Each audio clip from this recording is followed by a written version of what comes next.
Om Shri Rama. Ayodhya Kanda. Happy Ayodhya. Ayodhya was very glad to have its princess back, and how they loved their new princess Sita. All the girls would try and imitate Sita in every way. She soon became the favorite of everyone. Rama and his brothers helped their father in matters of state. Rama displayed a remarkable sense of justice. The people loved him more and more. Bharat was ever loyal and faithful. Everyone in the kingdom was happy. Dashratha's cup of happiness was full.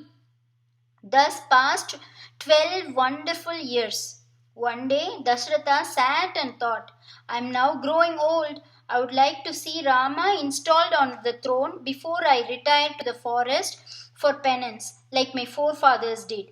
He called an assembly of all his ministers and gave them his proposition. O king, they said, your decision fills us all with great joy as well as sorrow.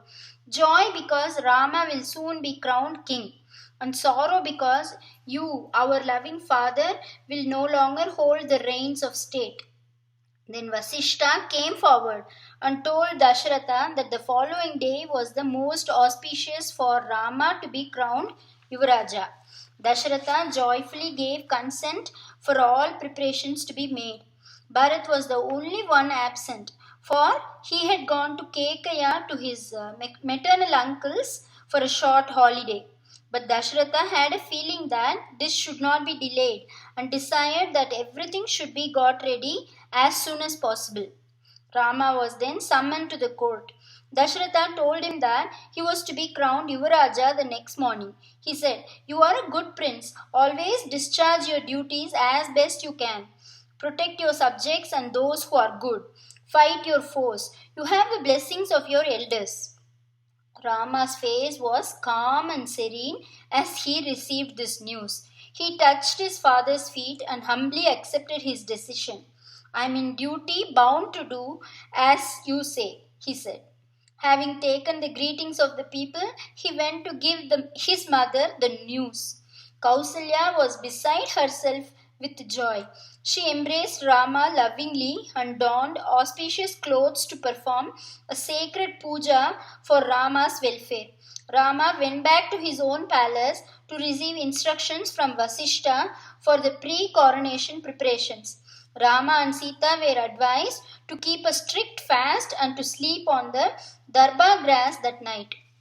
The city of Ayodhya went mad with joy. Their beloved prince was to be crowned Yuvaraja. People adorned their foreheads with sandal paste and wore gaily colored clothes. The streets were sprinkled with water. The pandals and halls were decorated with garlands of flowers. It was a personal triumph for each and every person. Flags fluttered from all housetops. Trumpets blared forth. In the palace, everything was got ready for the coronation. Darba grass, honey, rice, ghee, clarified butter, and sacred water were kept in golden pots. The citizens of Ayodhya became more and more impatient for the sight of Rama with the crown on his head and Sita by his side. Little did they guess at the mischief brewing in the cauldrons of corruption. The poisonous seed. Kaikeyi had a personal maid called Manthara, who was a hunchback. As she stood on the palace terraces watching the celebrations, she thought, something is afoot. The entire city seems to be a riot of festivity. King Dasharatha must have ordered it. So she turned round and asked a passing maid if she knew why the people were rejoicing. The maid danced with sheer happiness and said, don't you know? Our Ramachandra is to be crowned on the morrow. It will be the event for years to come. Manthara became alarmed and hobbled down to Kaikeyi's apartment where the queen was resting. She said to Kaikeyi, have you heard the news? Tomorrow Rama is to be crowned king. Dasharatha has already made the announcement. Kaikeyi's face lit up at once. She removed her necklace and gave it to her, saying, may God bless you, Manthara. This is the best news I've had in many years. You may ask me for anything you want. Manthara threw down the necklace in angry contempt. "Oh, you stupid woman, how can you be so foolish? Do you not realize the danger to your own position? Why does the king want Rama to be crowned while Bharat is away? Rama is your greatest enemy. Kausalya has been influencing the king. She has persuaded him that Rama should be crowned as soon as possible. She fears danger from Bharat." Kaikeyi patted her on the shoulder and said, "Calm yourself, Mantra. How can Rama be my enemy? Does he not love me more than his own mother? How can he be a danger to Bharat, who has always looked up to him with the greatest love and devotion?" Mantra stamped her feet in impatience and said, "Heed my word, Kaikeyi. Do not be the cause of your own ruin. You were born in a noble family and were married into a noble family. But now your days will be numbered. At the most, you will be a well dressed slave for Kausalya. Rama will be king. Bharat will always live in fear of him. Assert yourself. Fight for Bharat's right to be king." The poisonous seed was sown. The weed grew in Kaikeyi's mind and clouded her understanding. Slowly the venom spread. She looked at Mantra, eyes bright and flashing, and with a determined chin said, "Show me the way out of this, Mantra. You are right, Bharat must be king." Mantra beamed and said, "Now you are beginning to see light. This is what you must do. Do you remember the time when Dasharatha was fighting against the Rakshasas and you saved his life? And because of your love and loyalty to him, he asked you to take any two boons? And you said you would ask for them later? Now is the time. With the first boon, ask that Bharat should be crowned king. With the second, that Rama should be sent to the forest for 14 years. By that time, Bharat will have become a powerful ruler and Rama will not be able to do anything." Dasharatha is shocked. And so, after seeing to all the arrangements, Dasharatha tired but happy, went to Kaikeyi's apartments to rest and relax. But what a strange sight met his eyes. Kaikeyi had thrown away all her ornaments. Her hair was open and she was rolling on the ground as though in great pain. The good king was naturally distressed to see her so. He asked her what the matter was, but she only beat her breast and sighed. Dasharatha said, "O queen, tell me who has offended you. You know I have the power to punish anyone who has misbehaved." Kaikeyi went on with her rolling and sobbing. Then he said, "I swear to you in the name of everything I hold dear, I swear to you in the name of Rama, that I will do anything to relieve you of your present distress and restore your peace of mind." Kaikeyi was overjoyed when she heard him swear by Rama, but she did not show it. She knew there was no one in the world he loved more than Rama. So she sat up and said, "Do you remember once when I had saved your life in the battle against the demons, you had granted me two boons? I feel now the time has come for me to ask them." Dasharatha, still unsuspecting, said, "You know I never go back on my word.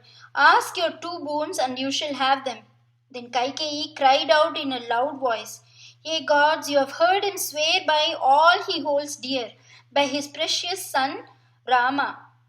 Indra, Varuna, sun, stars, and sky, you have all heard him pledge his word." When he heard her speak thus strangely, Dasharatha grew a little afraid. His worst fears were confirmed when she continued, "With the gods as witness, I ask for my first boon. With the preparation already made, my son Bharat should be crowned king. With the second, grant that Rama should be sent to the Dandaka forest for 14 years. Dasharatha looked at her thunderstruck. He could not believe his ears. Banish his beloved son Rama to the Dandaka for 14 years? It was unthinkable. Then his words stumbled out in a flurry of confusion. "Why do you ask for such a cruel boon? What has Rama done to you? Have you not often yourself said that you have two dear sons, and of the two, Rama is the dearer? Does not Bharat worship the very ground Rama walks on? Have you lost your senses? Think again what you ask.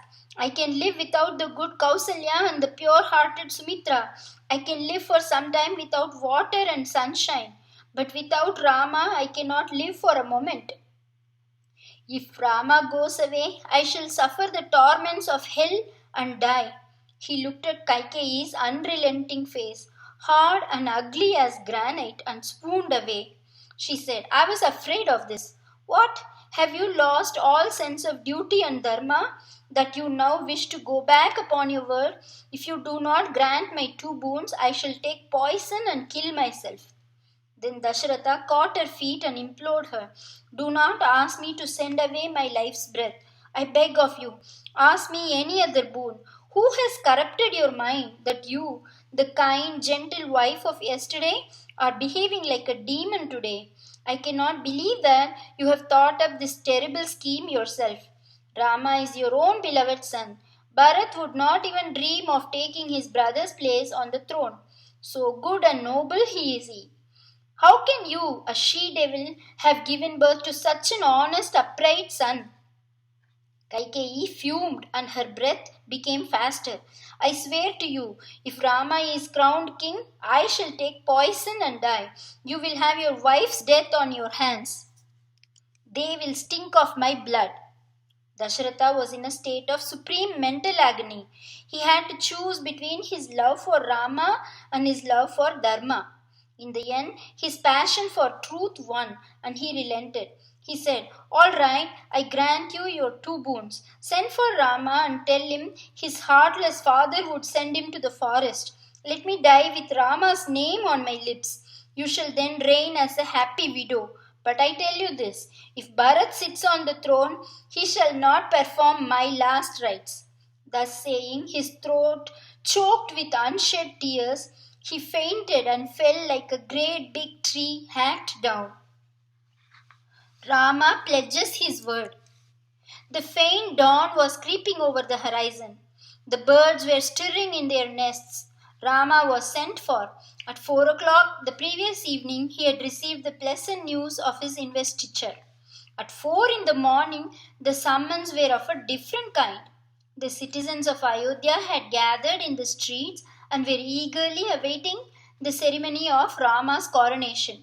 Like a young lion, he descended among them and with great difficulty managed to reach Kaikeyi's palace.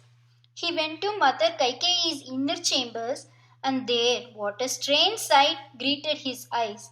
His father lay motionless on the ground. His eyes were vacant and staring.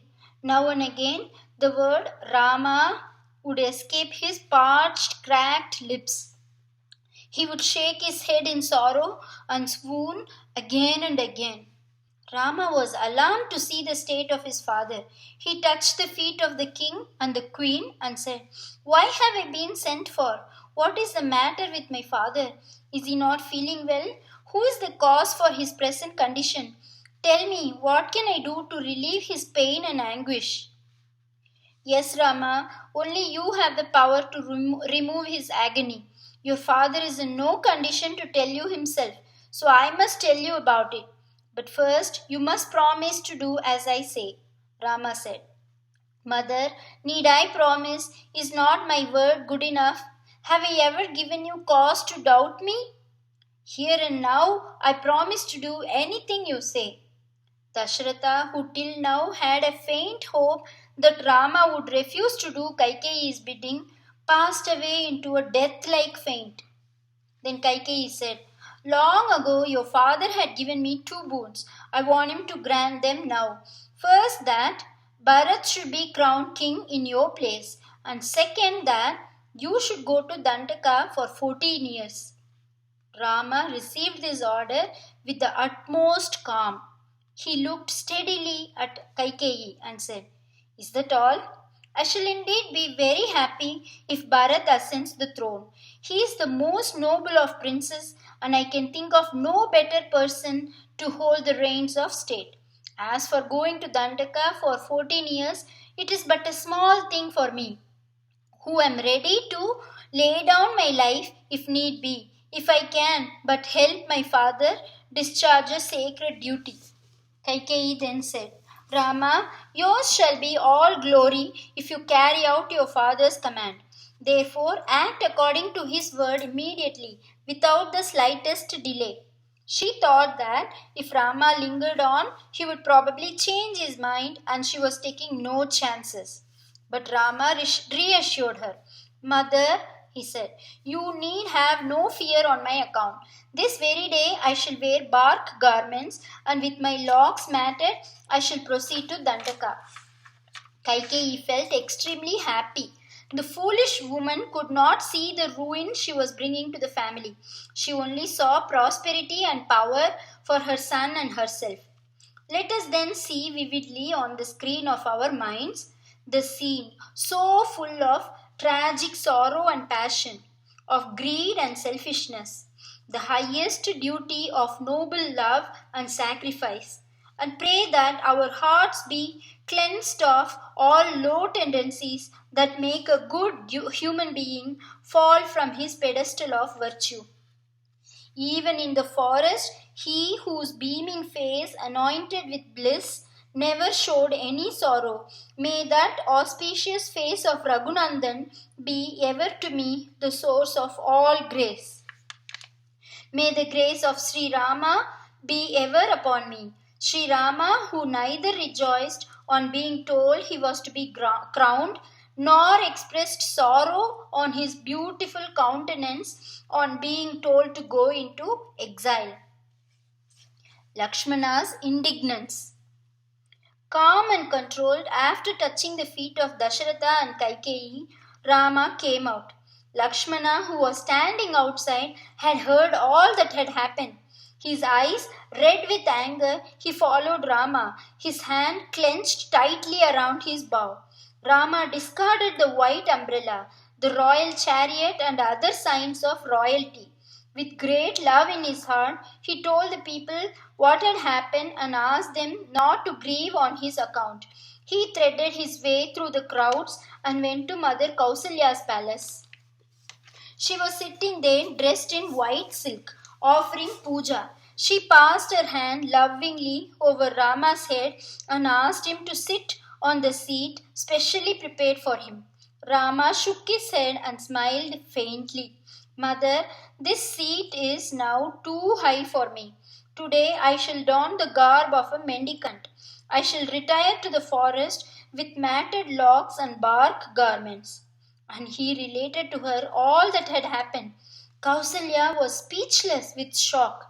How could she survive with Rama gone? No, no, my dear son, do not go. Think of your mother. Do you not have a duty towards her to make her happy? What about Sita? How will she be able to stand it? If you go, take your old mother with you. Rama told her gently, Mother, it is your duty to stay and look after the king in his time of grief. He needs you now. You should not be roaming in the forest with your son like a forsaken widow. Now Lakshmana's anger spilled forth like the angry burst of a thundercloud. The old king is out of his mind. He has lost his thinking power. As long as there is breath in this body, I shall see who but Rama sits on the throne. I shall cut and kill anyone who stands in the way. Brother, now is the time I shall prove to you the strength of my arm. It is madness to obey the word of a king who has lost his mind. Kausalya saw a faint glimmer of hope in Lakshmana's outburst. But knowing her Rama as she did, she knew he would do nothing opposed to Dharma.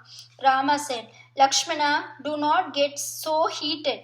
You know very well that I shall obey my father to the last word.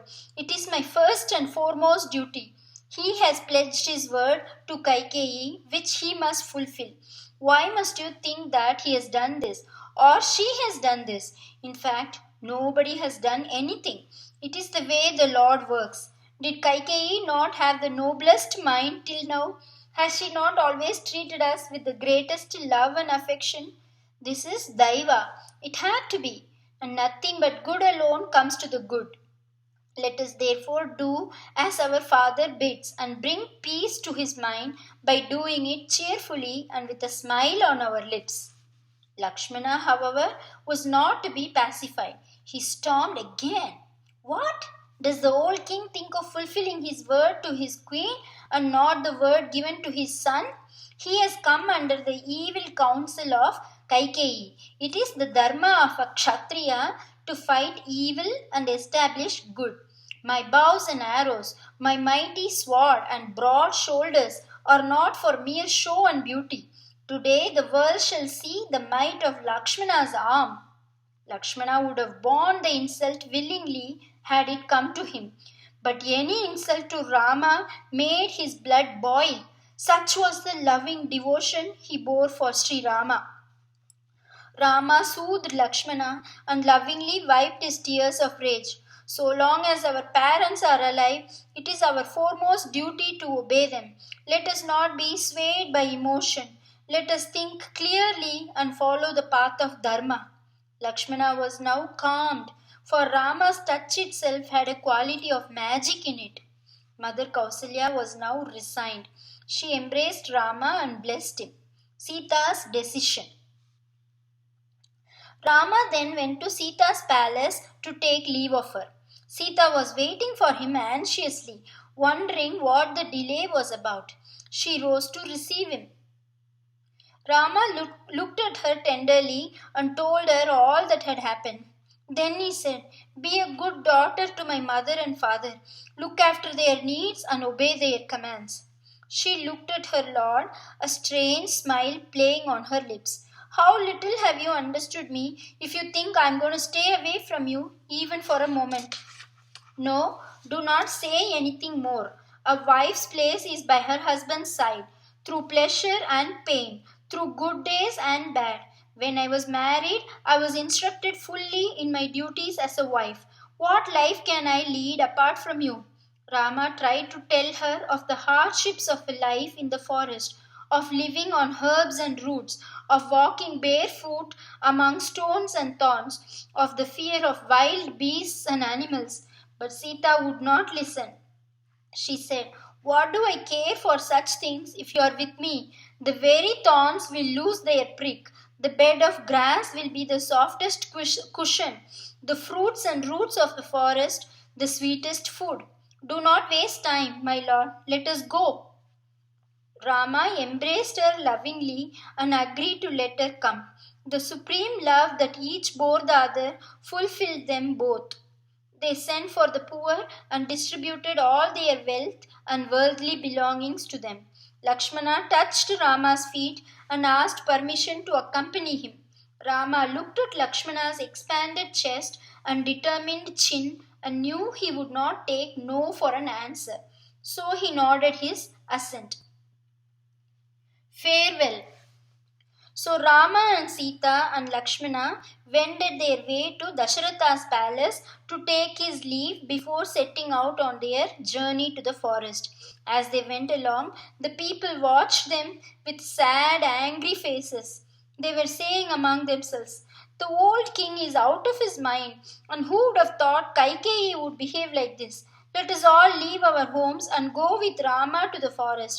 Let the only residents of Ayodhya be rats, snakes, and scorpions. Let Kaikeyi rule a deserted kingdom and be happy. Our Ayodhya shall be where Rama is." When they came outside Dasharatha's room, Rama asked the minister Sumantra to announce to his father that they had come to take his leave. Sumantra informed Dasharatha. All the ministers had gathered there. It was a crowded assembly. When the brothers and Sita entered the room, Dasharatha rose and ran to embrace Rama. But before he could do so, he collapsed and fell. Rama and Lakshmana gently lifted him up and put him on the couch. Holding Rama's hand, Dasharatha said, "Rama, you are not bound to obey the command of an old and foolish king. Why do you not seize the kingdom and rule in peace?" Rama would not even hear of it. He said, "Beloved father, do not say such things. 14 years will soon pass. Then I will come back to you." Dasharatha blessed Rama. "Go then, my son. I know you will never swerve from the path of Dharma. Come back to me soon, but do not go just yet. Stay with me another day." Rama replied, "What is the use of delaying? Tomorrows will always come. No, I must go today." Now Sumantra came forward and said, "If Rama goes to the forest, we will all go with him. We will not stay in a place where Rama is not." Dasharatha seized at this chance like a drowning man, grasping at a bit of straw. "Yes, yes, take everything with you. Get the elephants, horses, and chariots ready. Prepare the servants and provisions, gold and cloth." At this, Kaikeyi grew alarmed. "I will not accept an empty empire for my Bharat," she said. Rama calmed her fears by saying, "Having renounced the kingdom, I do not wish to have its trappings. Mother, ease your heart. Just give me a basket and spades such as hermits use in the forest." Kaikeyi had the bark garments ready. Now she gave them to Rama, Sita, and Lakshmana, who wore them readily. Dasharatha shut his eyes when he saw his sons dressed as wandering hermits. Kaikeyi looked smug and satisfied as she handed a set of bark garments to Sita.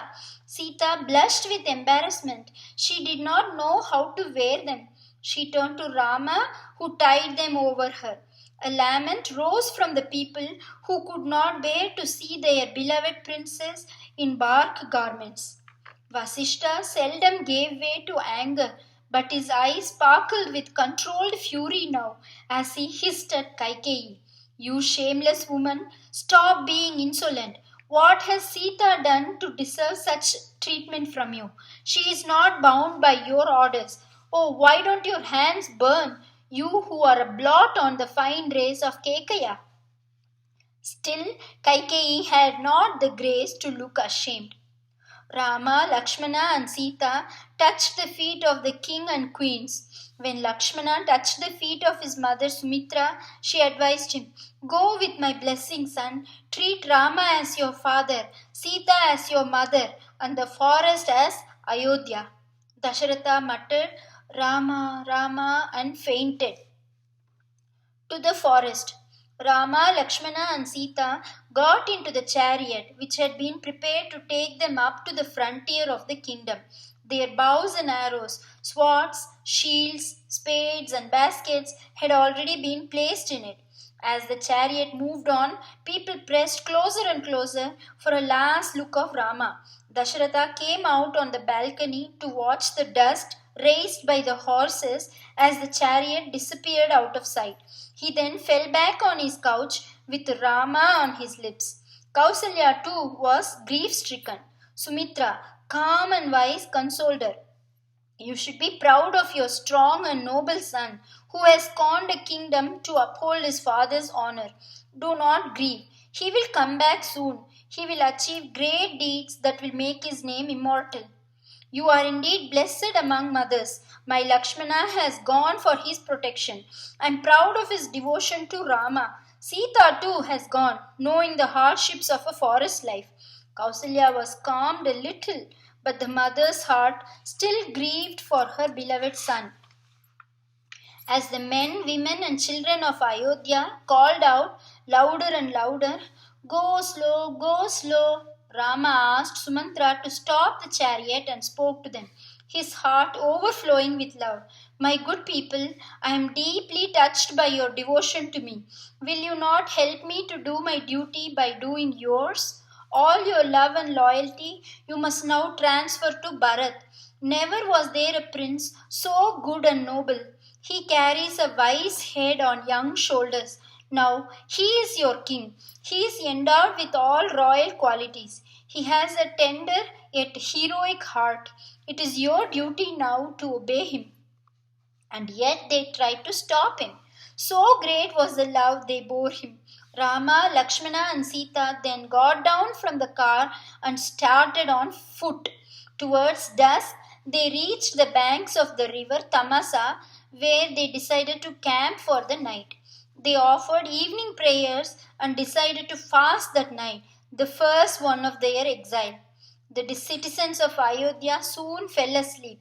Lakshmana spread some grass on the banks of the holy river for Rama and Sita to sleep on. He himself was awake the whole night, keeping a watch over them and talking softly with Sumantra. Rama woke up well before dawn and asked Sumantra to drive them on while the people were still asleep.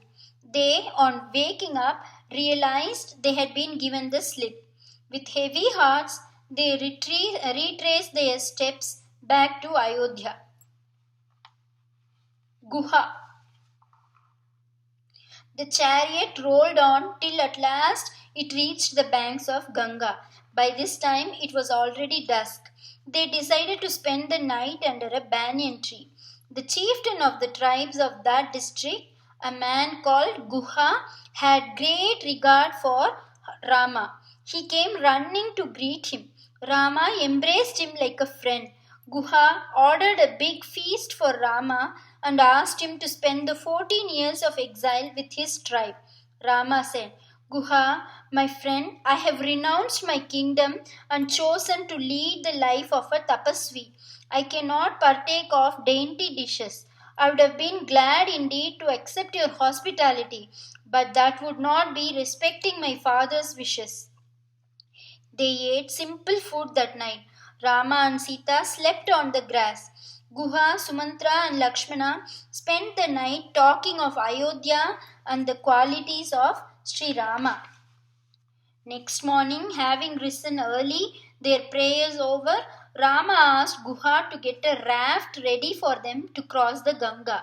At the moment of parting, Rama looked lovingly into Sumantra's tear-filled eyes. Sumantra now broke down completely and begged Rama to allow him to accompany them. He said brokenly, What have I left in Ayodhya to go back for? How can I serve the wicked Kaikeyi? How will I answer the people's silent questions when they see the empty chariot come back? I beg of you, O Rama, please take me with you. Rama gently shook his head and said, Sumantra, go and look after the king. Console his grief. Assure him I will come back soon.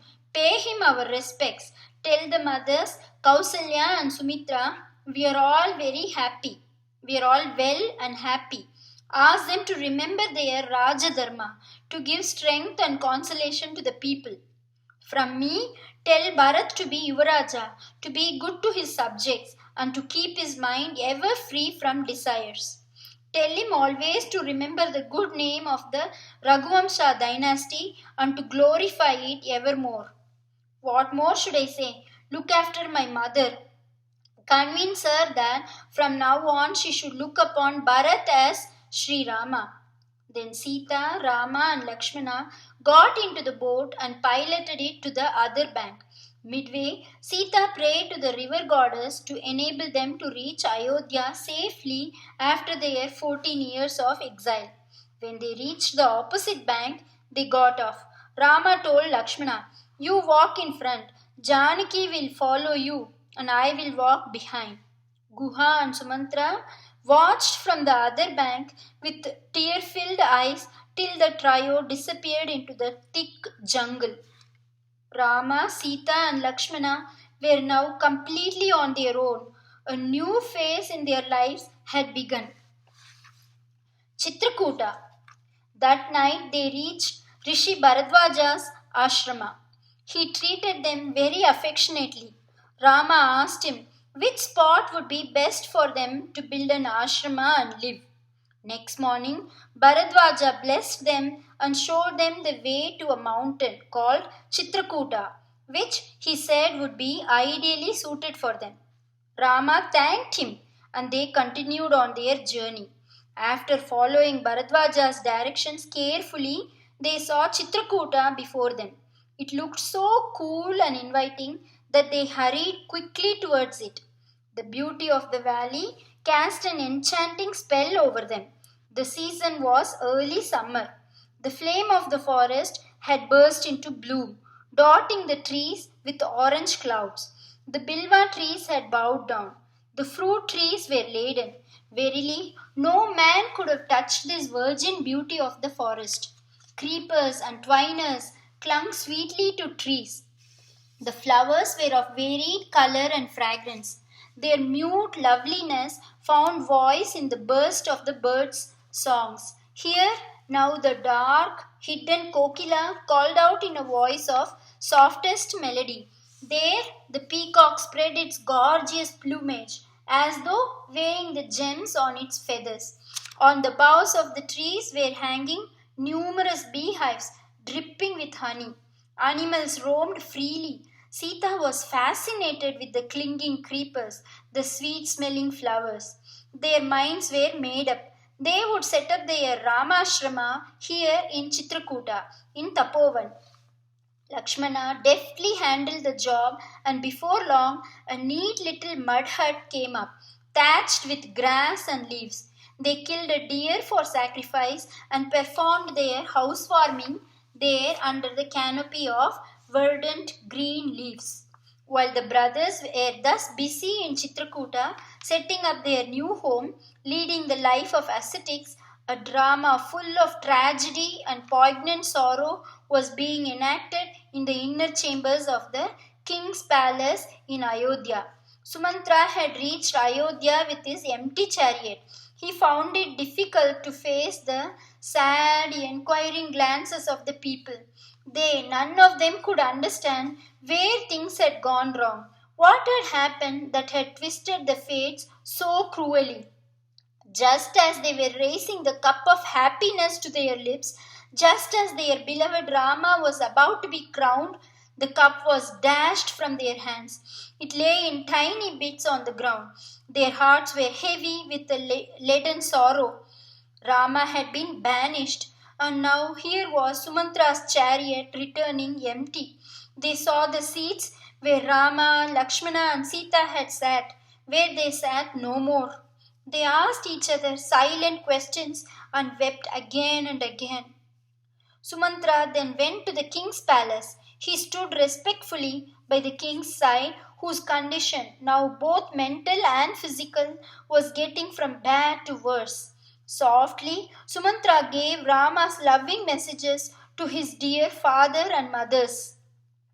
Kausalya's grief became a sad thing to see. It became like a cascading waterfall of sorrow. In sad, harsh tones, she accused Dashratha for having sent his loving, obedient son to the forest.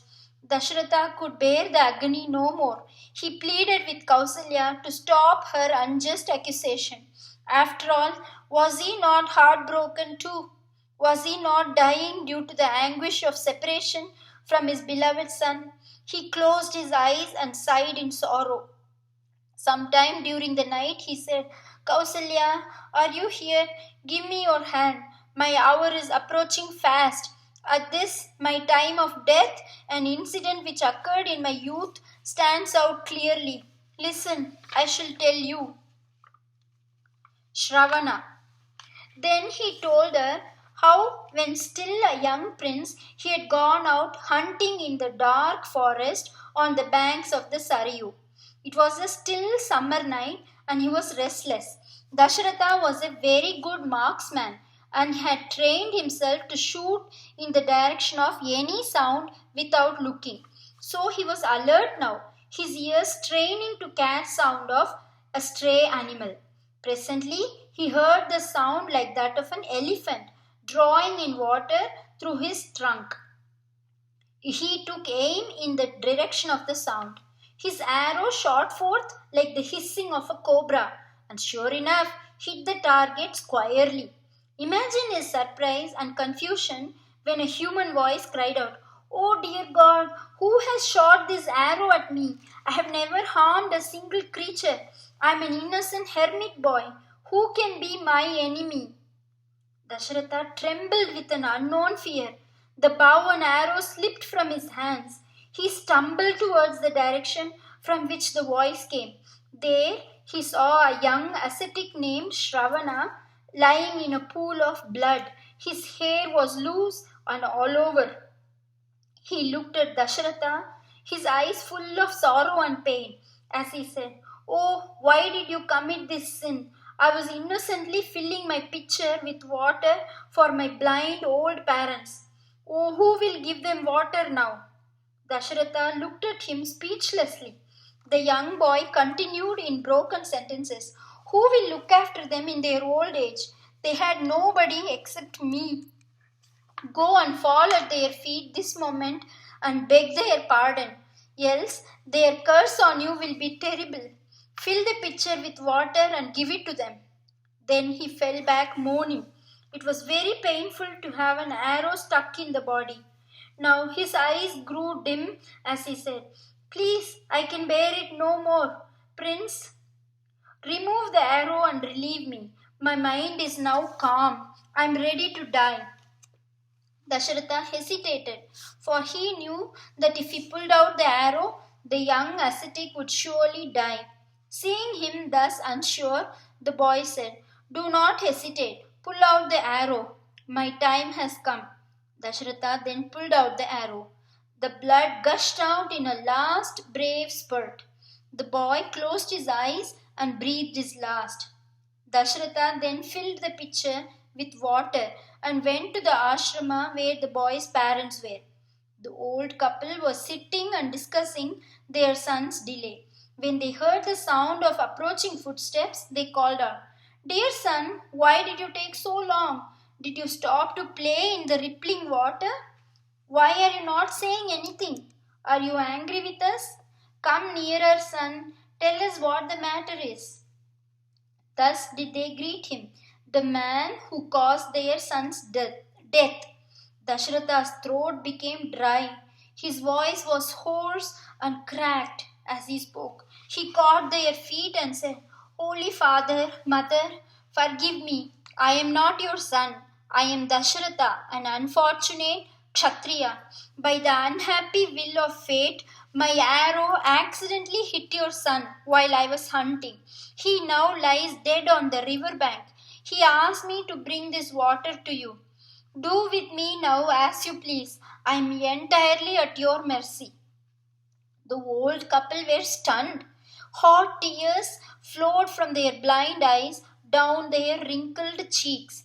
The mother fainted and fell.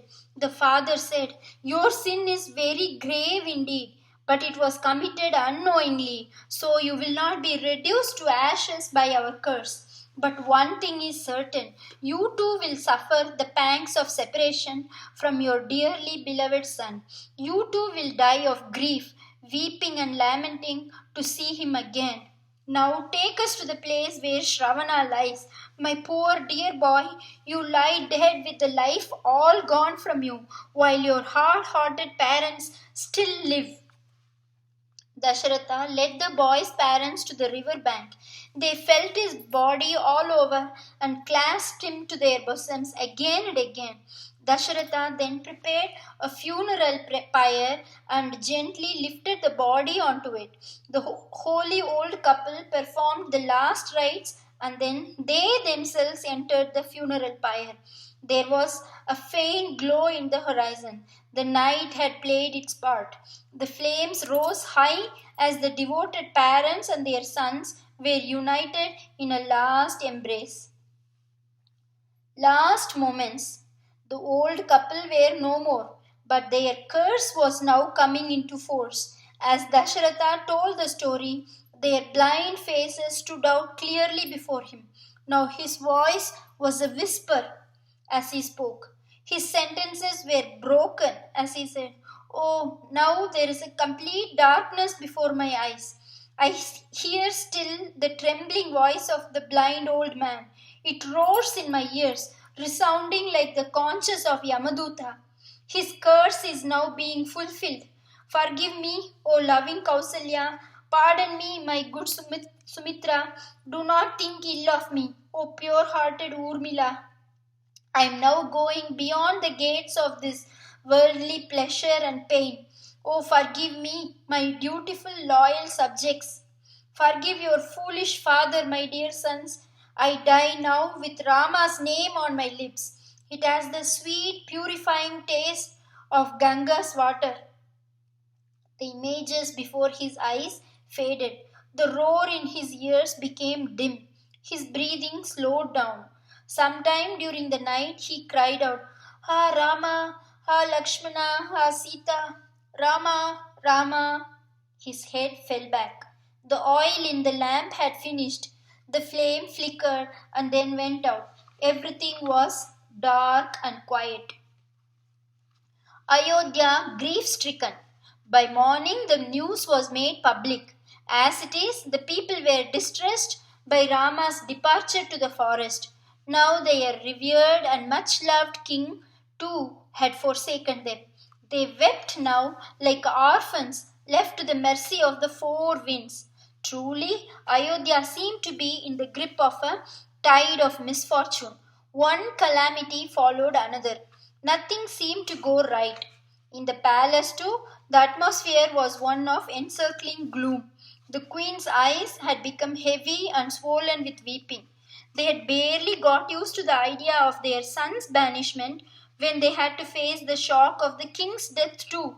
They tried to console each other, but consolation would not come. Vasishta, now the supporting pillar of Ayodhya, sent swift messengers to Kekaya to fetch back Bharat and Shatrughna.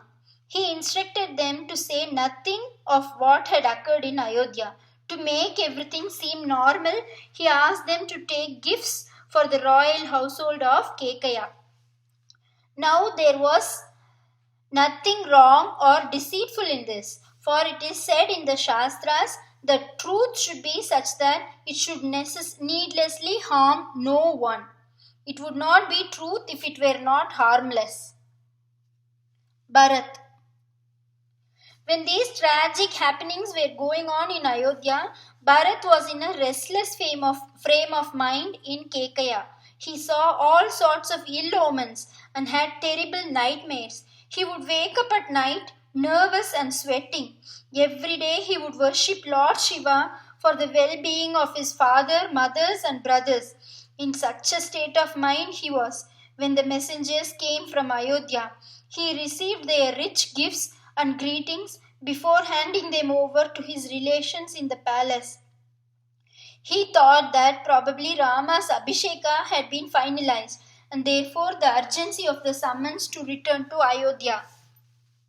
They started the very next morning after worshipping Lord Ganesha, the remover of all obstacles.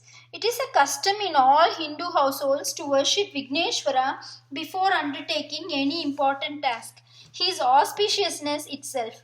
Therefore, Bharat too worshipped him before setting out on the journey home. The fastest horses carried them till they reached the outskirts of the city. There the crows cawed hideously, the donkeys brayed disgustingly, and the wolves howled mournfully. The lakes, rivers, forests, the beautiful gardens, they were all deserted and neglected. Even the birds and animals were silent. They shared the grief of the kingdom in their bereavement. The people did not greet Bharat as he passed through the streets. They just looked with dumb, downcast, sad faces. Bharat was bewildered to see the dear city and its loving people so, but he had not the heart to ask them what the matter was. Kaikeyi, as soon as she got the news of Bharat's arrival, dressed in all finery and rose to receive him with arati. She ran towards him, her face aglow with happiness. Seeing Bharat's troubled face, she asked him if all was well at Kekaya. Bharat replied, "Yes, everyone is well and happy. But tell me first, where is my father? He would always receive me with a loving embrace. And where are my brothers, Rama and Lakshmana?" Kaikeyi's face changed all of a sudden, like the bright sun being suddenly overshadowed by dark black clouds. All the bitterness and corruption in her heart reflected in her eyes. She said, "My son, I have arranged everything with the help of Manthara. It all went according to plan. But unfortunately, your father is no more now. This made things a little awkward, but never mind. We will manage in spite of it, you and I." Now Bharat was utterly devoted to his father. Her words pierced his heart like a spear, and he fell to the ground, crying, Father, my loving father, oh, what sin did I commit that I was not even by your side when you left? Rama and Lakshmana indeed had the good fortune of being near you. Mother, what did my father say when he died? What were his last words? How did he die all of a sudden when I had left him in good cheer and happy spirits? Kaikeyi, now savoring her words, told him with great pleasure of her scheme, well plotted and well timed from beginning to end. It was like slitting open a wound and filling it with poison. Bharat's face had an unbelievable sorrow written upon it. Every part of his body cried out in anguish, as if he had had the lashings of the severest whip in hand. Kaikeyi said, "Grieve not, my son. Yours is now the kingdom to rule. Your clever mother has secured it for you. The old king is dead and gone. Why weep and pant for him now?" Thus spoke the heartless Kaikeyi. She felt not a trace of guilt or shame at the pain and sorrow her plot had brought in its wake. Bharat's reaction. Bharat, in his intense feeling for Rama in the forest, had almost forgotten his father's death. Now Kaikeyi's words hurt him like a live, smouldering coal on a ripe wound. With tremendous self control, he took a deep breath and then he lashed out. "You sinner, you have ruined the family in every way. You are not the daughter of the noble Ashwapati. You are not my mother. With your corrupt mind, you should have killed me when I was born. Wanting the fruit to grow big and sweet, you have hacked down the tree. Wanting to prolong the life of the fish, you have put poison in the water. You have sent my innocent brothers to the forest and my father to heaven. When you thought of this idea, you devil, why did your heart not fall to pieces? When you asked for the boons, why did not worms and parasites eat up your tongue? When you gave Rama the bark garments, why did your hands not burn?" He paused for breath and then mercilessly continued, "Why did my father ever trust you? You whose heart is full of deceit, sin, and corruption. You who thought of Sri Rama as your enemy. Oh, how the blade of my sword thirsts for your blood. But how can I kill you? For you are my Sri Rama's mother too. How will I now console the mothers Kausalya and Sumitra? And how the people? How will I reassure them? Oh, you sinner of sinners, what have you done? What have you done?" Bharat's fury was uncontrolled now. He would not stop till he had had his say. Every sentence of his was like a whiplash for Kaikeyi. All her careful planning and plotting had gone waste, carried away by a careless breeze, lost forever. Bharat went on, "Go blacken your face, you evil woman. Get out of my sight at once before I strike you." Then he fell lamenting, "Alas, I am the greatest sinner of all for having taken birth in the womb of such a lowly woman.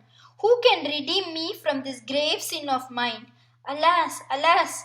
Shatrughna was a quiet lad by nature, but seeing this scene roused his blood and his ears burned red with rage.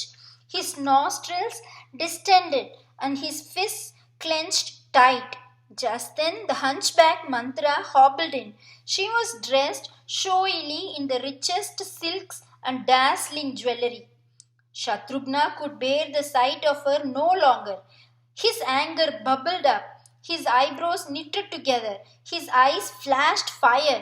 He started beating and kicking her till her forehead and nose started bleeding and her teeth fell out. Then he caught her by the hair, made her roll on the ground, and dragged her round the room. Seeing that she had had enough, Bharat stopped him from punishing her further. Shatrughna left her moaning in a corner, nursing her bruises. He panted, wiping off the sweat from his forehead, and rubbed his hands together, well satisfied at having punished in some measure the root cause of the heartbreaking chain of tragedies. The brothers then together went to Mother Kausalya. She was sitting, a forlorn widow, lost and sad. When she saw Bharat, she was startled. She could not guess his intentions. Bharat and Shatrughna clasped her feet. Bharat said, "Mother, I am a great sinner indeed, since I am the cause of my brother's banishment and my father's death. But what could I do? All this happened in my absence. Please forgive me, mother. Look with compassion upon your son. May all the sins of the world rest upon my head. If I had even if I had even an inkling of what was going on. Thus he pleaded with her again and again. Kausalya felt as if new heartbeats had been put into her. She clasped him to her bosom as she would Sri Rama. She wiped his tears and soothed him with loving words. Shatrughna too she embraced lovingly. She said, "Dear son, have courage." Sri Rama left smiling and with no regret in his heart. Our gentle Janaki and fiery Lakshmana have gone with him to share the burdens of a forest life. Look at me, unfortunate woman that I am. While my son roams homeless in the forest and my husband has departed this world, I must indeed be hard hearted that I still live. Bharat, my son, be brave and comforted in the thought that Rama always loved you in thought, word, and deed.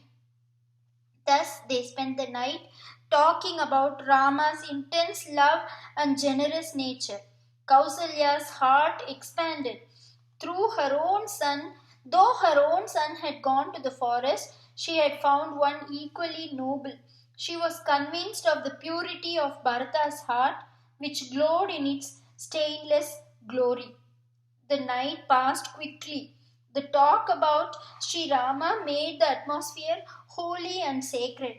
And as long as the world goes on, as long as the sun shines bright with its inexhaustible energy, as long as the moon sheds its liquid glow, and as long as the stars twinkle mysteriously, let us all live our lives in a way that will reflect the eternal values of Bharat, the holy land, the virtues of courage, strength, sacrifice, of duty, nobility, and reverential love for its deathless heroes. Bharat's intention. Dasharatha's body had all these days been preserved in oil. Next morning, Vashishta advised Bharat and Shatrughna how to perform their father's funeral according to Vedic rites. The ceremony took place on the banks of the Sarayu. The brothers did their duty simply and quietly. Then, choosing an auspicious day, Vasishta asked all ministers and priests to assemble. Bharat and Shatrughna were sent for. Vasishta sat the brothers by his side and advised them thus: Bharat, you must not grieve for your father. He was a noble king. His deeds are still sung in the three worlds. Your father gave you the throne and the forest to Rama. Rama has already left for the forest. Now you too must do your duty. Accept the crown. You have the blessings of your father, mothers, and brothers. Reign justly and wisely, and when Sri Rama comes back, you can give him back the throne. Everyone now, including Kausalya, urged him to accept the crown. Bharat's eyes were liquid with tears. His whole body seemed drowned in a flood of love at the mention of Rama's name. Seeing him thus, the entire assembly was carried away on a tide of love. Each person called to his mind the 1,001 dearly beloved qualities of Rama. Then Bharat spoke. O divine Guru, I am grateful for all the advice you have given me. Please excuse me for answering you now. Mother Kausalya bears for me a tremendous love in her heart. Guru Vasishta is a true jnani. All those gathered here are very affectionate indeed. But forgive me if I say that none of you can think clearly at present. How can I live like a king when Rama lives an ascetic life in the forest? Because of me, my brothers went into exile. My father died and my mothers became widows. Can there be a greater sinner on earth? Lakshmana is indeed blessed that he can serve Sri Rama in the forest. Truly, I see no other course than clasping his feet and begging his forgiveness. With your permission, I shall set out with the dawn and go to Sri Rama. He alone will understand the sorrow in my heart. He will not read me wrong. My Lord is a very ocean of kindness and love. I am sure He will forgive even a sinner like me. Let your auspicious thoughts be with me. And he bowed his head for their blessings. Slowly, a warm glow of hope spread. Happiness showed in the people's faces like a ray of sunlight peeping out from dark black clouds. Theirs was the joy of the Chatak and the peacock dancing with delight at the rumbling of rain clouds. They said, "Can there be a greater Bhakta in the world? Can anyone possess diviner love? Blessed you are, Bharat." Now they decided to accompany Bharat to Rama's forest abode. The idea was so attractive that it soon caught up with everybody. Soon the entire city was making preparations for the journey. They got their chariots and horses ready. Oh, why was the day so long in dawning? Why, when would morning come? How long now before they saw their Rama again? Bharat too was very busy. He had decided that Rama's Abhisheka would be performed in the forest itself. He asked his minister to get everything ready accordingly. When morning came, Bharat left the kingdom in the hands of a few capable ministers. Then, with the auspicious blowing of conches and trumpets and beating of drums, they set out. Bharat and Shatrughna were leading. Behind them, the priests, ministers, and queens. Then came a huge army of thousands of horses, chariots, elephants, and foot soldiers. Following the army were a large number of Ayodhyavasis, farmers, tailors, goldsmiths, artists, weavers, hunters, fishermen, musicians, potters, blacksmiths, workers, builders, merchants, landlords, rich and poor alike, men, women, and children, in chariots, bullock carts, and on horses. So many were they that for many miles one could see nothing but these loving people moving together, one behind the other, looking like one huge crocodile on Rama's track. With new hope in their hearts, they travelled for 2 days. When they were nearing the Ganga bank, Guha saw them from a distance. He thought Bharat was bringing his whole army to fight with Rama and Lakshmana in the forest. If Rama was killed, Bharat could easily become the most powerful king. So he asked all his tribes to be ready for a fierce battle. Why? As long as he, Guha, was living, nobody would touch a hair on Rama's head. The elders of the tribe came up to him and said, "Guha, do not be hasty in your judgment. First go and find out who it really is. What is the purpose of this visit? Then act accordingly." So Guha set out to meet Bharata with gifts from the forest. As he drew nearer, he saw Bharat, a young man, blue-hued, wearing barked garments with matted hair, looking exactly like Sri Rama. Guha was surprised. A man out to kill his elder brother did not dress as a mendicant, surely. A man out to kill his elder brother did not have eyes red with weeping. He did not walk barefoot, nor did he have a body thin with neglect and worry. Thus thought Guha. So he went forward and greeted Bharat. When the greetings were exchanged, Bharat told Guha that he was going to call Rama back to Ayodhya. Guha was very happy to hear this. He asked them all to rest with him that night. Next morning, he showed them the way to Bharadwaja's ashrama. Bharat was eager to get to Rama as soon as possible, so they left early in the morning. As they neared the ashrama, Bharadwaja saw them from afar. He too at first suspected Bharat's motives.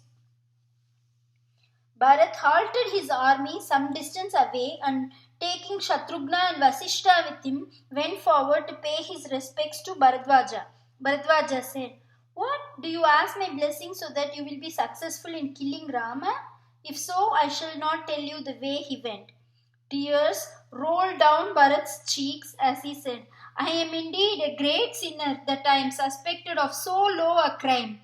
O sage, that you too should think me capable of stooping so low."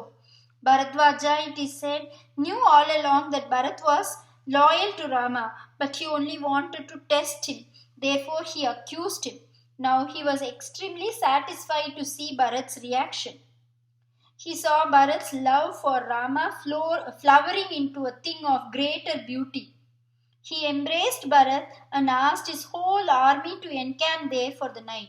He provided a grand feast for them all, like Vashishta had for Vishwamitra. Everybody enjoyed themselves except Bharat, whose mind dwelt constantly at the feet of Rama.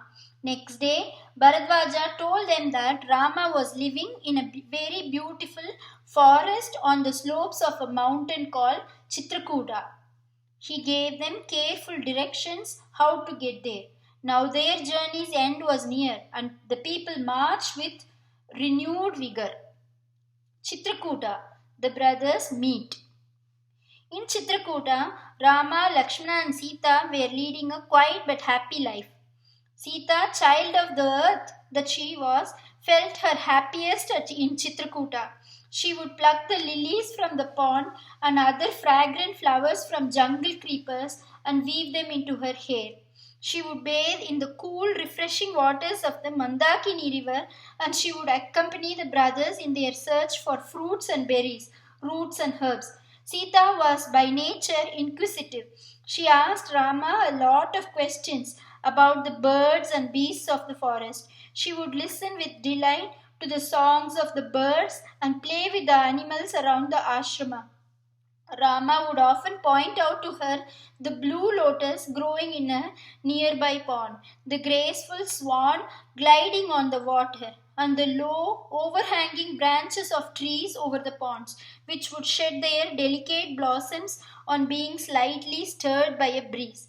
In the early mornings, he would draw her attention to the sun slowly creeping over the hills and embracing Mother Earth with its touch of life, to the holy sages and rishis who bathed in the river, chanting sacred hymns, offering their prayers to the sun. Verily, Sita felt as though she were in a land of bliss. Seeing her happy, Rama and Lakshmana were happy. Slowly, they came to look upon the hills as Ayodhya, the river Mandakini as Sarayu, and the birds and beasts as their subjects. They led holy ascetic lives, fasting on auspicious days and performing their worship and sadhana regularly.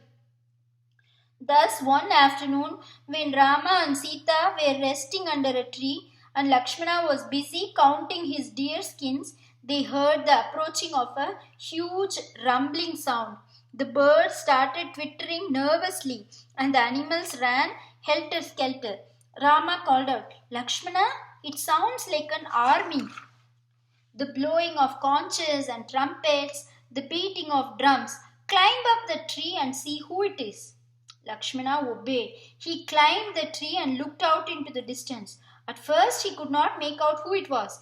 Then suddenly he shouted, Quick, brother, it is Bharat. I can see his flag and its sign. Hurry, put out the fire. Send Janaki to the cave. He has come to kill you, I am sure. The black-hearted villain. Truly, today you shall see my might. Today Kaikeyi's son shall go to Yama's abode. With a single arrow I shall finish off the entire army this rascal has brought. Chitrakuta shall see rivers of blood by the side of Mandakini. Quick, brother, let us be ready with our bows and arrows. So excited was Lakshmana that nothing could stop the flow of his chatter. Till at last Rama interrupted him and said, Lakshmana, do not be harsh and hasty. I know Bharat as I know my own self. He would never do anything to disgrace the Kshatriya race. His love for me will take him even over mountains and across oceans. Lakshmana, it seems to me you are interested in the kingdom. Do not worry. I shall ask Bharat to give it to you. He will do it out of love for me. That this Rama said laughingly. But it touched the sensitive Lakshmana at once. He felt ashamed of his outburst and climbed down the tree. Then they sat down, Rama, Lakshmana and Sita under a tree in front of the ashrama and waited as Bharat and his retinue drew near. Imagine their surprise when they saw Bharat and Shatrughna dressed like hermits in bark garments, their locks tied up. Bharat stood still some distance away from Rama. It seemed as if time stood still. Ah, what a flow of deep, divine love there was between the two brothers. What unknown messages their speaking eyes exchanged. Then Bharat's chest heaved with pent up emotion. Tears flowed freely from down his cheeks. He ran towards Rama and clasped his feet. Rama lifted him up and pressed him to his bosom. He stroked his head and kissed his forehead tenderly again and again. He asked Bharat lovingly some formal questions about the kingdom and his father. At first, Bharat answered them. Finally, he said, Brother, why do you ask me these questions as though I was the ruler? I will never be that. Always the eldest in our dynasty has ruled the kingdom. When you came away to the forest and I was still in Kekaya, our noble father breathed his last. His work in this world is over. Do not grieve, dear brother. Make offerings to his spirit and return to Ayodhya as king. When Rama heard of his father's death, he fainted and fell. This was a shock hard to bear. Lakshmana, Bharat, and Sita quickly revived him with cold water. For some time, Rama kept muttering vaguely, Father, my dear father is gone. Sita, the king is no more. Lakshmana, our dear father has left us. Then, when he had gathered sufficient self control, he sat up. Vasishta and others led the brothers to the banks of Mandakini, where they made customary offerings to the departed spirit of Dasharatha. Rama consoled his mothers as they sobbed aloud in fresh grief. The Ayodhya Vasis witnessed this great reunion of the brothers and their mothers. They felt extremely moved by the tender love and devotion they saw. They cried on seeing this real life drama of love and sorrow. Then, as they all sat down together, Rama asked Bharat, Why have you left Ayodhya and your kingly duties and come to the forest in bark garments with your hair matted? For some time, Bharat could say nothing except, Brother, and clasp Rama's feet. Then he said, Brother, I have come to ask you on behalf of the entire kingdom to come back and accept the crown. Unable to bear the grief of sending you to the forest, our dear father's soul has departed this earth. The kingdom without a king is like a child without a father, like a wife without her husband. My mother has brought sorrow and pain to us all. Now she feels sorry. Her repentance is her punishment. Everyone despises her. We are all here to ask you to come back and re-establish Dharma. Now Rama explained to Bharat the highest truths in philosophy in simple and loving words. He said, Bharat, why blame father or mother for what has happened? This is all the play of fate. Having taken human birth, we must bow our heads before the destiny marked for us. Kingdom, wealth, name, fame mean nothing. These things will all die. Why weep for them? My dear beloved brother, do not grieve. Is there anyone on earth whom sorrow, disease, and death have not visited? Thus he spoke with great love. He wiped with his hands the tears which would not stop flowing from Bharat's eyes. Different paths have been marked out for us. You are destined to be a king, I to be a wandering hermit. Let us both be blessed and fulfill our father's wishes. Wear the royal crown, dear one. Do not dress thus like a hermit. I am quite firm in my decision. I will not return to Ayodhya till the 14 years have passed. May we be thrice blessed in upholding our dharma. Then he said to the citizens of Ayodhya, Dear people, I do not want any of you to come to the forest again. Your love and good wishes will always be with me. Bharat, your highest duty now is to look to the welfare of these good people. Bharat too was stubborn. He pleaded with Rama repeatedly to accept the throne, but Rama would hear none of it. Then Vasishta spoke, Rama, we all feel you should come back to Ayodhya. When your father gave the command, you obeyed without a single protest. That itself showed your noble, obedient character. Now circumstances are different. You are no longer bound by your father's wishes. Especially since we all know with what a heavy heart he asked you to go. Come back with us, Rama. Ayodhya cries out for you. We all need you. We have sought refuge at your feet. You cannot refuse us now. Rama said, I cannot go back on what has already been said. I gave my word to my father. Bharat is as good a ruler as any. Shatrughna is there to help him just as Lakshmana is here to help me in the forest. Bharat said, well then, if this is your final decision, listen to mine. I shall sit here and fast till Rama comes back to Ayodhya or till I die. Looking eagerly at the people, he said, help me change his stubborn heart. He has much love for you all. So saying, he spread the darbar grass in front of Rama and sat down. The people were filled with mixed feelings of joy and sorrow.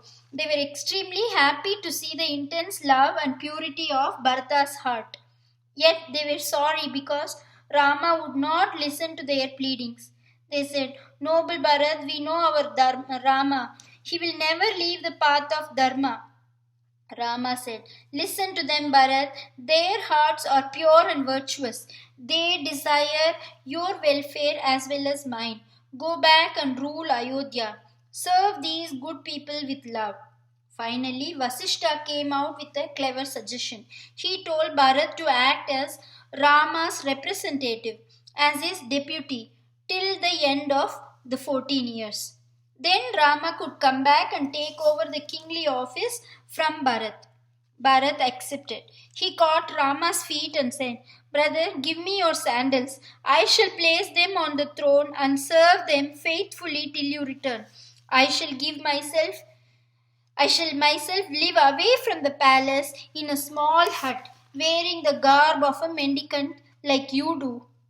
I shall carry out my duty of service to the people with a loving heart and a balanced mind. If at the end of 14 years you do not come back, I shall prepare a pyre and burn myself. Rama blessed him. Bharat took Rama's sandals and placed them on his head. He went round Rama thrice and then bowed down and touched his feet. The noble head of Bharat, which was to have worn the crown, now wore the matted locks and carried Sri Rama's sandals on it. Never before in the history of the world was there a prince so noble, so sacrificing. Never again will there be. Where can one find such supreme bhakti? Where such a heart with selfless love? All glory to you, Bharat. You will forever live on in the hearts of men as the perfection of love and bhakti for the Lord's holy feet. Bharat went back to Ayodhya to rule as he had promised Rama. He lived a hard, ascetic life, doing penance and ruling the kingdom till Rama should return. When Bharat had gone back, Rama was a little heavy at heart. He had no wish to continue life at Chitrakuta. In those familiar surroundings, he would see Bharat's face, pleading and tearful. Besides, Chitrakuta was but a few days' journey from Ayodhya. People would be tempted to visit him often. So one day, Rama, Lakshmana and Sita took the decision. They took their bows and arrows, spades and baskets and started their wandering life as hermits. The rishis of the Chitrakuta region too had moved away. They were being troubled by Rakshasas living nearby.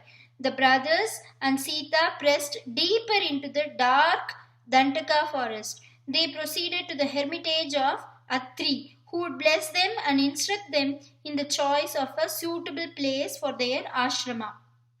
Journey into the forest. And so it happened that Rama, Lakshmana, and Sita left their happy little hut in Chitrakuta and continued their journey into the forest.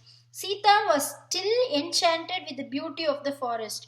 Childlike, she would watch the fleecy white clouds like soft balls of cotton, racing each other across the wide blue sky. The color of the sky would remind her of Rama's complexion, and she would smile to herself. At times, they would pause to watch the play of red and black beetles or the flitting of brightly colored butterflies from flower to flower, or the greedy bees in search of honey. Ah, how lovely and cool that waterfall looked! How beautiful its spray as it caught the sunlight, glistening like so many little rainbows. Thus they went up a mountain and down its slope.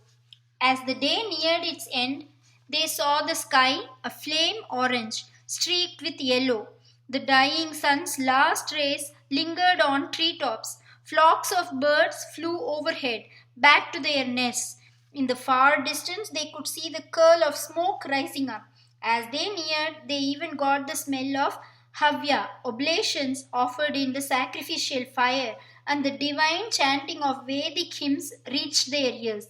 They knew this to be the ashrama of the sage Atri and quickly hurried towards it. Atri welcomed them affectionately. Atri's wife Anusuya took a liking for Sita immediately. Soon the ladies were talking like old friends. Then Anusuya presented to Sita some clothes which had divine qualities. Sita's face shone brighter as she received them. Next day, after inquiring the way, they went further on. After crossing a small river, they entered the most fearsome part of Dandaka. The forest was dark and gloomy. The leaves of the trees were so thick and close together that no sunlight could enter. In many places, the ground was spattered with blood. A huge elephant lay dead. Tigers and lions roared mightily. The frightened deer ran swiftly. The trees were old, ugly, and gnarled. Thorny, poisonous creepers clung to them crushingly. Pythons hung from the boughs of the trees, their ugly fangs showing and eyes glittering like glass beads. Suddenly there was a deafening roar. Before them stood a huge Rakshasa, tall as a mountain. He wore a tiger skin which still dripped blood and had bits of flesh sticking to it. The heads of 4 lions, 3 tigers, and an elephant were strung onto a spear he carried. Suddenly he reached out and catching the terrified Sita, placed her on his shoulders. He roared at the brothers and said, "Who are you, you puny creatures? You are dressed like ascetics, yet you carry weapons with you. Whom are you trying to cheat, pretending to be rishis? Why, I eat rishis every day. I will gobble you both up in one go. This little girl shall be my wife." And Lakshmana were very angry at this. They said, "We are the princes of the Ikshvaku race, and if you do not leave Sita alone, it will be time for you to meet Yama." But the Rakshasa only roared and said, "I am the powerful Virada, before whom the greatest rishis tremble. I have a boon that I cannot be killed. What can little insects like you do?" So Rama and Lakshmana strung their mighty bows and directed their aim at Virada. He shouted and jumped as each arrow struck him, but he did not die.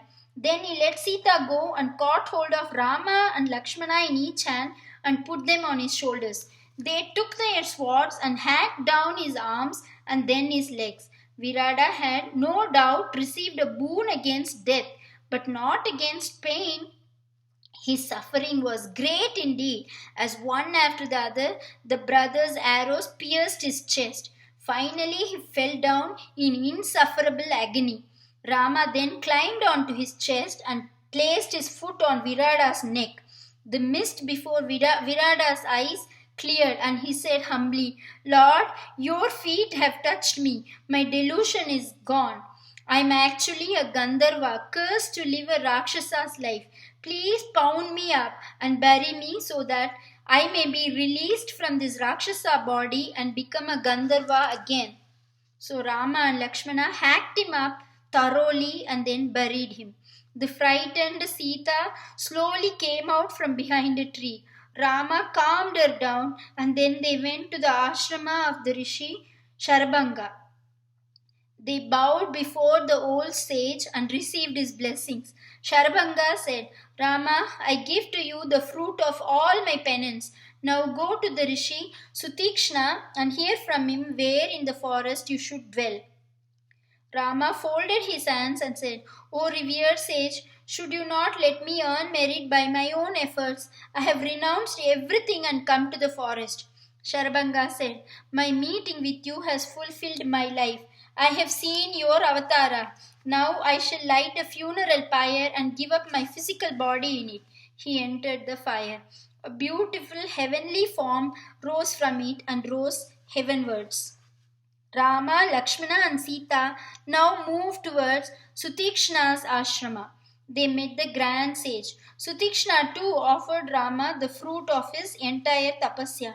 It was the custom in those days to offer thus when a sage received an honored guest in his ashrama.